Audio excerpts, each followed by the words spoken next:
Welcome to On Texas Football. Everybody having a good Saturday morning after a big Texas win last night. Texas defeating the A&M Aggies 27-17.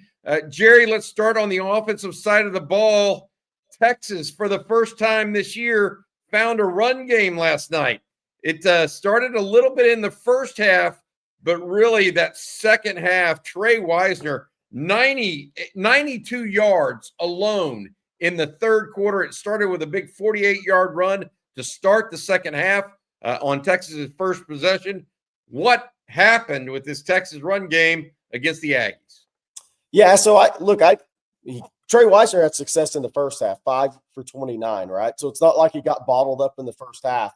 That was a little combo block downhill run on the long run early in the third quarter to get the ball rolling. And then I think what happened after that, I think A&M's got a really good front four, and they can really get after the quarterback from multiple spots. I think as this game moved along, Sark had to use this run game, and some fans would argue, hey, can we not always do this? Had to use this run game to relieve some of that pressure valve off of Arch and the offensive line in the passing game. And I think that was a big part of it, because the offensive line and Arch were under too much duress in the first half. Because, again, A&M's a really good defensive front. They had 39 sacks. They're one of the best pass rush teams in the country. Then they have some exotics with their linebackers. So I think Texas, what they did, I think that first play hitting kind of freed up Sark a little bit, but then he stuck with it. He accepted a 2-yard loss and came back and kept running the football, right? I think keeping that pressure, that pass rush, off of Arch and Texas out of 5-man protection situations was really big in the second half of this football game, not putting everybody in harm's way. And also, I'll say this about it. Arch played a really, really quality second half. First half, there were some misses in there, right? So I think Sark was also trying to help his quarterback. He had to, and luckily it paid off. Trey Wisner goes 19 for 155. People are calling him the rivalry slayer at this point for his performances against OU and A&M the last 2 years. 19 for 155 on Friday night.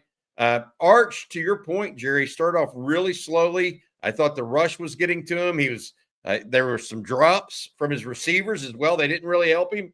Then he goes 6 for 8 in the second half, along with that exciting run that put Texas up by 2 scores. Great play call there from Steve Sarkisian.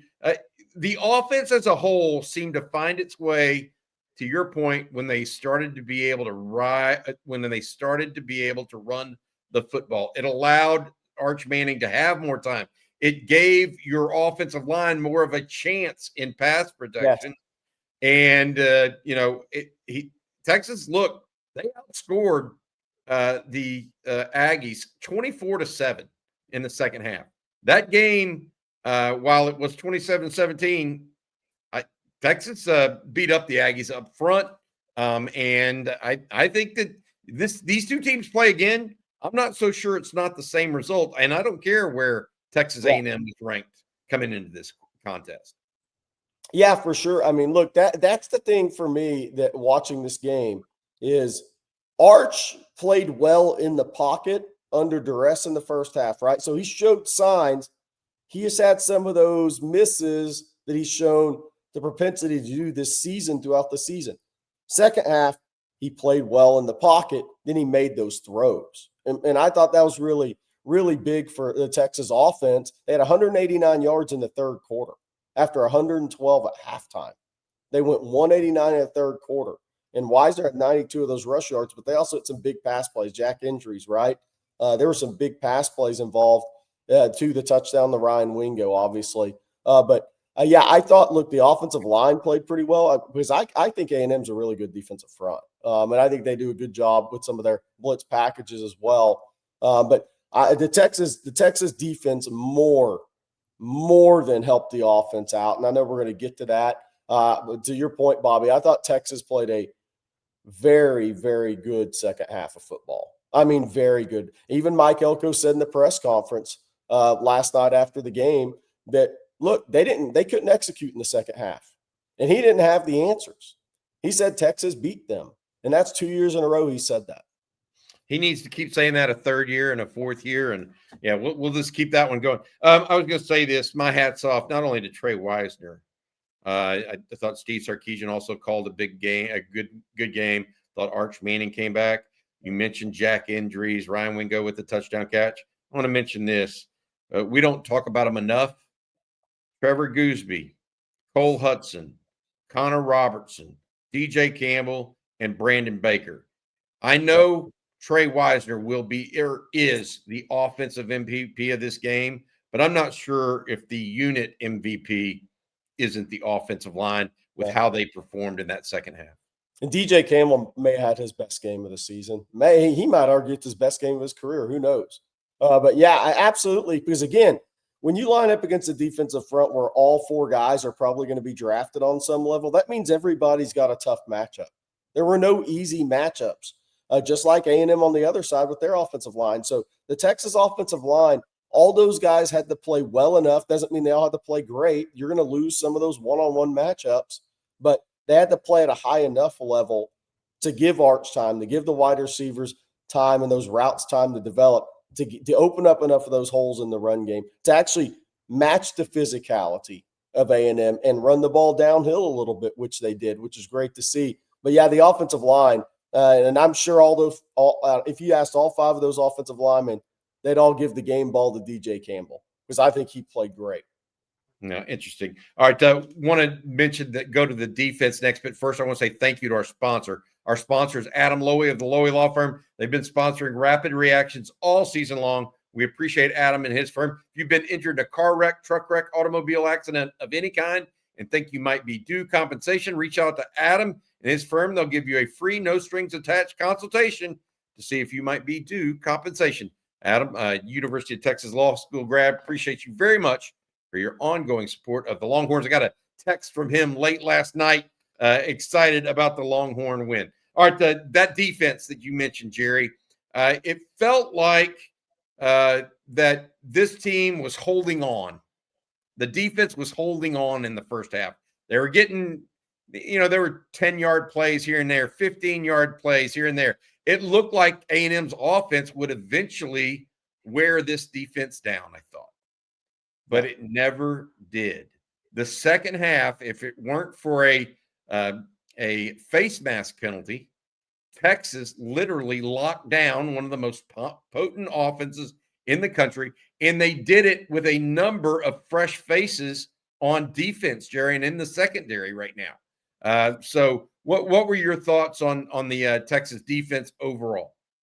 Yeah, and I think the defense played well throughout the entire game. I think, look, though, we'd be wrong if we don't mention that Marcel Reed ankle injury slowed him down, and that definitely helped, but that's part of the game. People get injured. Texas dealt with Cade Phillips and other guys on the defense getting hurt throughout the game. But we need to acknowledge that injury had to change how A&M called that football game. But with that being said, Texas won a lot of their matchups. Ethan Burke had a monster football game, 9 tackles. They also had the blocked field goal. Colin Simmons had his normal sack and was so impactful in the game when he was playing downhill, right? Leon Lafau had 11 tackles. His first game over 10 in double-digit tackles as a Texas Longhorn in his career.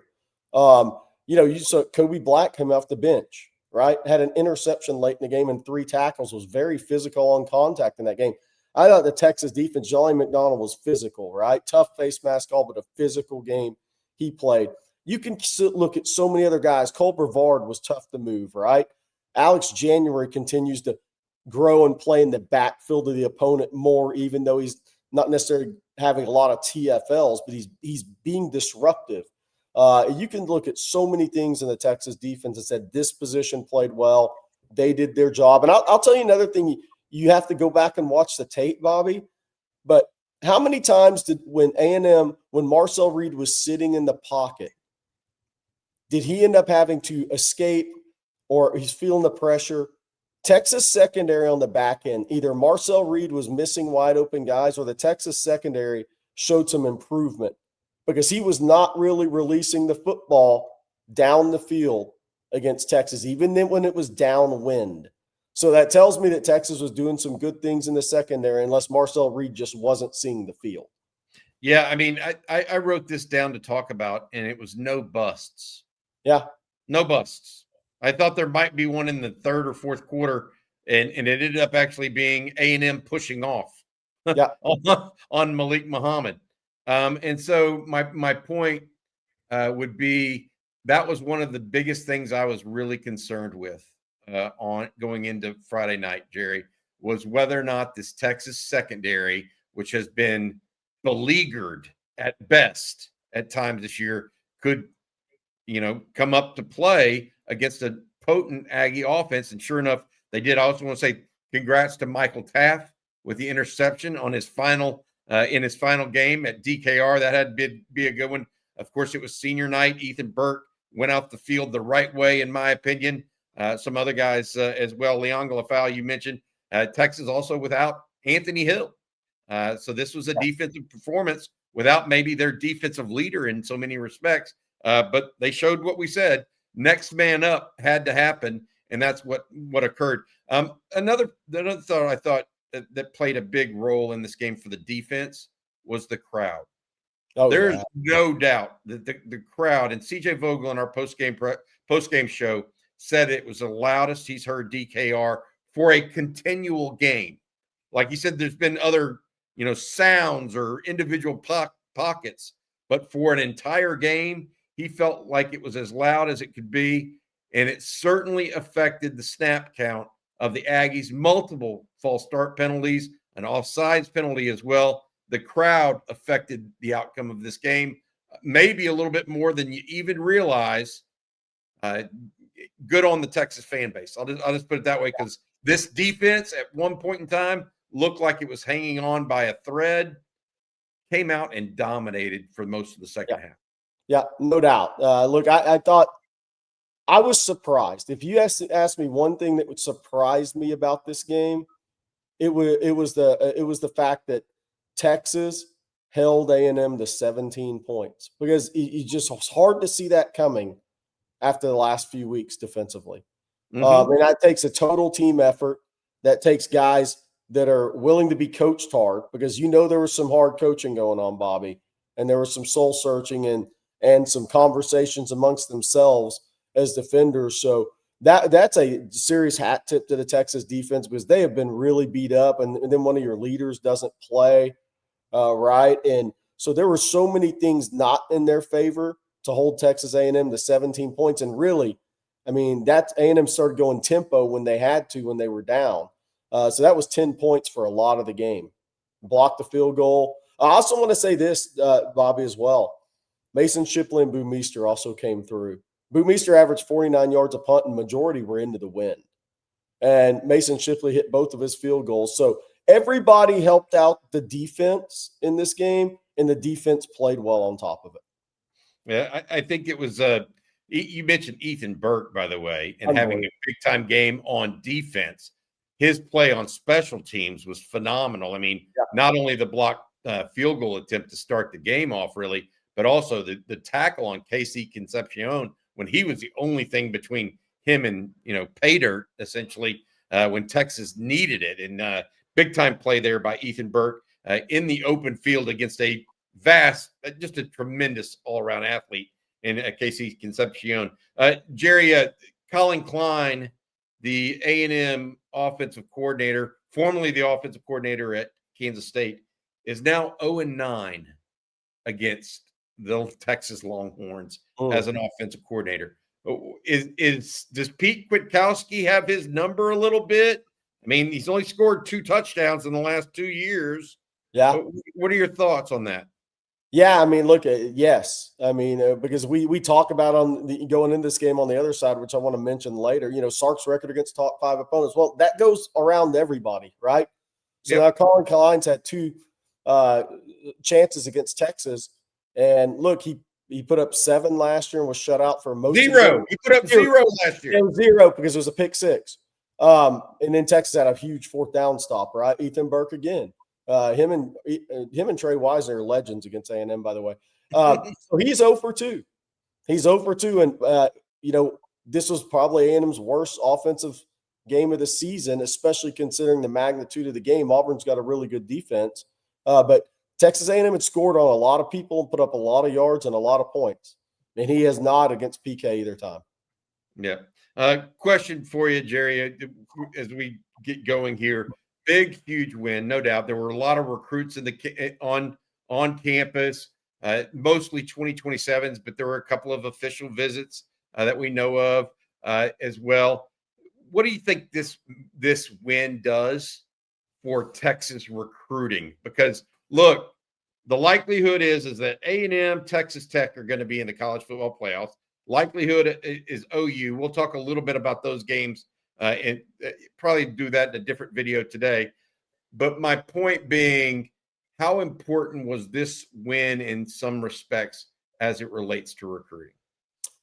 Yeah, so I think from the emotional side, I think it's big, right? And I think with younger kids, and maybe even the 2028s, everybody's like, well, it's the class behind. But where recruiting is now, these 2027s are coming off the board. There's already some massive NIL deals being made, and these kids are already off the board.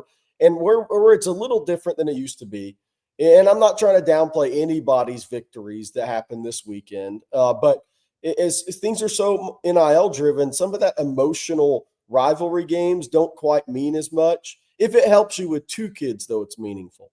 But right. I'm not sure it helps you with 15 anymore like it used to, right, Bobby? It's just times are different. But what I do think it did for recruiting, because I think we're thinking about the kids that were at the game, the high school guys. Think about all the guys that may jump into the portal that were watching this game. I mean, that's maybe as important as a high school kid that watched this game in the stadium tonight because portal is going to be huge coming up for Texas, and that window opens in January. And look, you have a positive. That was a lot of people watched that football game last night, a lot. So I think that's going to help you in portal recruiting as well, because guys see. Look, they know the guys that transfer around. They follow these guys. They see. Emmett Mosley might have had 1 catch for 9 yards. I mean, Arch underthrew him on 1 ball, right? But then you see guys. Cole Brevard's out there in the football game, right? You've seen other guys that have gone injuries with a big game, the tight end. Yeah, so these guys are looking at that. Agents are looking at this. So I mean, I think it's big for recruiting, but it may not be as big at the high school level as it is even at the portal level.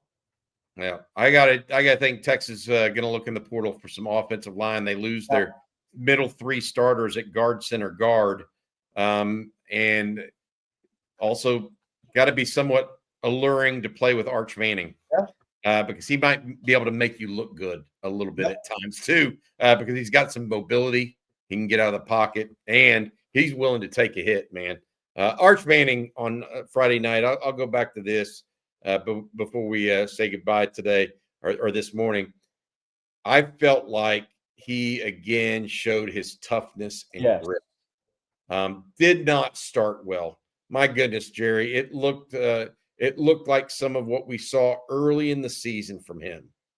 But then he got control, got himself settled, went back in the locker room, came out, and played a terrific second half. Yeah. I mean, Texas has a rare talent, in my opinion, at quarterback. And it's not just his arm. Yeah, he's a rare talent. It's his legs, it's his head, it's his toughness. Yeah, he's had a mentally tough season, Bobby. Unbelievable.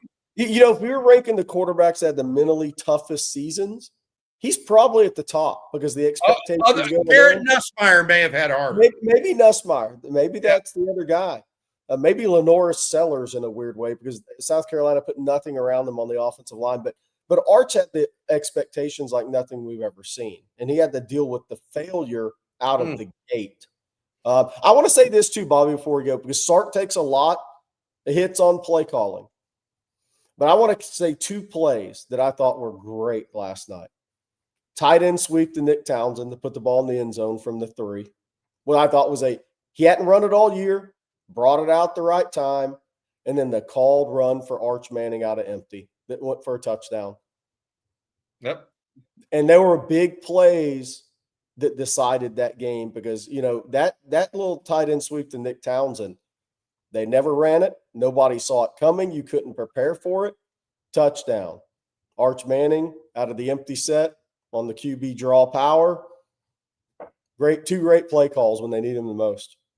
All right, regular season complete. Arch Manning his first year as a starter, 9-3, finishes the regular season.